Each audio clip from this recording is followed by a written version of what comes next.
thing in the movie that irked me, and we should just go down the list one by one. But when those 5 planets in the Republic, the system they were using as the Senate, when those 5 planets blew up, no Force-sensitive person said, "Oh no!" They looked up and they were like, "Shit."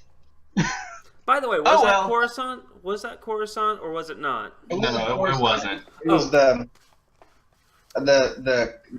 Kazdan system, I think they called it. But they tried to make it look like it. Me neither. I was going to say, excuse me, another nod to the books here that they did do is just like in the books, the Imperials or the First Order are the underdogs technically. Because at the beginning of the books, like say the Thrawn trilogy, remember the Empire is just a remnant. They're just a small faction, and the Republic is the one with the overwhelming force and power. And they did the same thing in this one. If you look at it, the First Order is just this little renegade group. And did you see that? They're a legion, dude. There were thousands of people at that Nazi rally.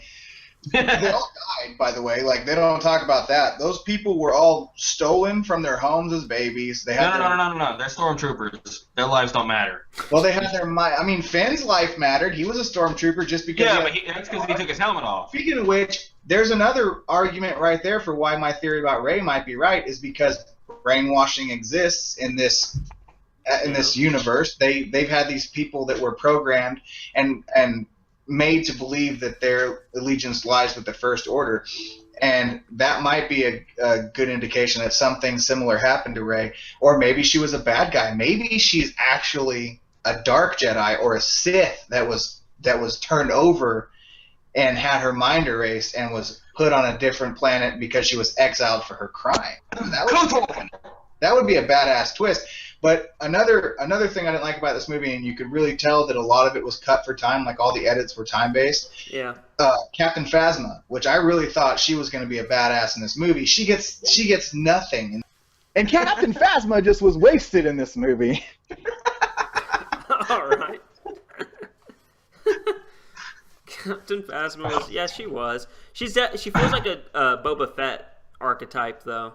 For sure. Maybe it's Boba Fett's daughter, and we spend so much time in this movie talking about whose daughter. Maybe that's what they want us to do. Maybe nobody is nobody's daughter, No, she had entirely too many lines and didn't get eaten by the Sarlacc to be Boba's daughter. You gotta understand, too, bloodlines are incredibly important in Star Wars, and they're not going to... JJ hinted too much that she was somebody's daughter to it not be someone's daughter. Yeah.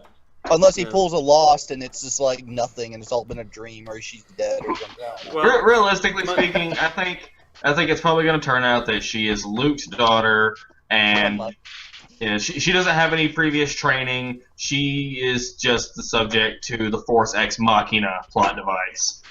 I'm pushing toward Han's daughter because I want it to be, but more than likely it's not. I was going to say, for me, it's definitely go watch it. That's my final thoughts on it. It's definitely worth a watch and money and time and your time to watch it. But my final thoughts on it is, guys, in the next one, you got to build Ben Solo up strong and the First Order strong, because they didn't do too well in this one. You need to have Ben Solo chop some limb off of Rey. It's tradition. Skywalker always has to. No, I'm serious. Skywalker always has to lose a limb. It's in the narrative. She needs to be, because she's clearly the hero, and she needs to have that test or what hero's journey where they fall or falter and all that. And the First Order, I think, needs to be very dominant, and that way you build up their third movie, and it's going to mean so much when she has her final confrontation with Kylo Ren in the First Order. They all died. The First Order died. The whole planet blew up. Like, why? Well, you think that was like not their entire force on that planet? No. Remember, there's the dude in his hologram saying, "Come, bring Kylo Ren back to me. Come back here." Remember that scene? Yeah, some of them evacuated too. By the way, that general dude, definitely a Grand Moff Tarkin.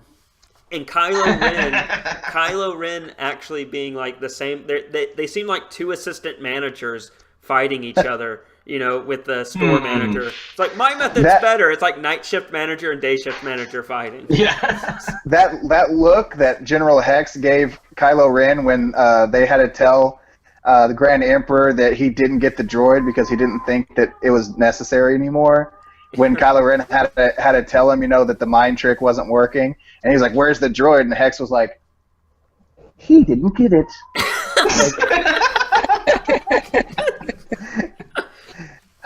Yeah. Hey, we can talk about more. We can talk about more theories about that guy too. Yeah, I was gonna say what I like about that general. He's actually trying to get shit done, and Kylo Ren keeps just fucking shit up because he's an emotional baby. Yeah. The general's trying to get shit done. It's like it's hard to take Kylo Ren seriously because, when Vader gets pissed, he chokes you to death. That's and keep power. in mind, the first time he used his choke was on his wife, so he really has to be pissed to do that to you. Yeah. Pretty sure the first time he used his choke was on himself.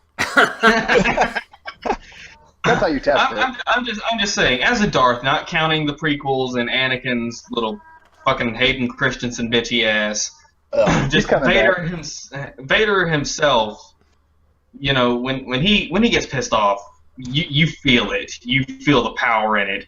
When Kylo Ren gets pissed off, he just pulls out his little lightsaber and starts smashing shit like I love the stormtroopers who are just like tantrum. The stormtroopers walk up and they're like, "Never mind." Yeah, that was a great scene. Don't want any part of that. Baby's throwing a tantrum again. But yeah, in the next one, they have to build him up. They have to build him up strong. Those are my final thoughts. We'll talk about this again. Actually, next podcast we'll probably still have another section for Star Wars. We'll probably talk about this for a whole year. Anyway, Donovan, your final thoughts. Go watch it. If you haven't, you're an idiot. Horse Jesus. Go see it. It is good.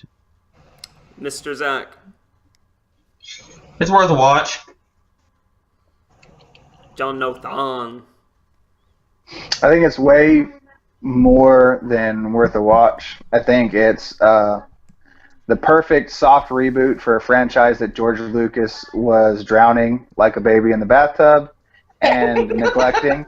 I think, and don't laugh. That's not funny. Dead babies. I wouldn't say it's a perfect movie as a movie buff, but I would say it was a very well done Star Wars movie. Actually, I want to reverse that. I would say that it's the opposite. It's a great movie. I loved it as a movie, as a Star Wars fan and somebody who's aware of the expanded universe, and I lost a lot when that went away. I think that it was only satisfactory, but it was a good experience. I would recommend it to everybody, but blind people to go and watch it. Actually, to add to that, I actually said this for the audiobook version. I actually said this to Horse last night and Donovan last night, but I was just like, it's no Empire Strikes Back, but it's at least A New Hope. It's decent. So